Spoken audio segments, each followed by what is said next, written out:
In this video, I will be showing you how to create desktop shortcut for Google Gemini. So let's get started.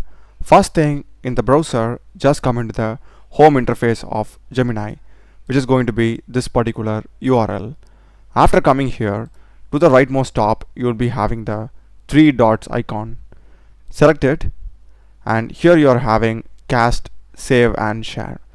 Hover over it, and we'll be having here create shortcut.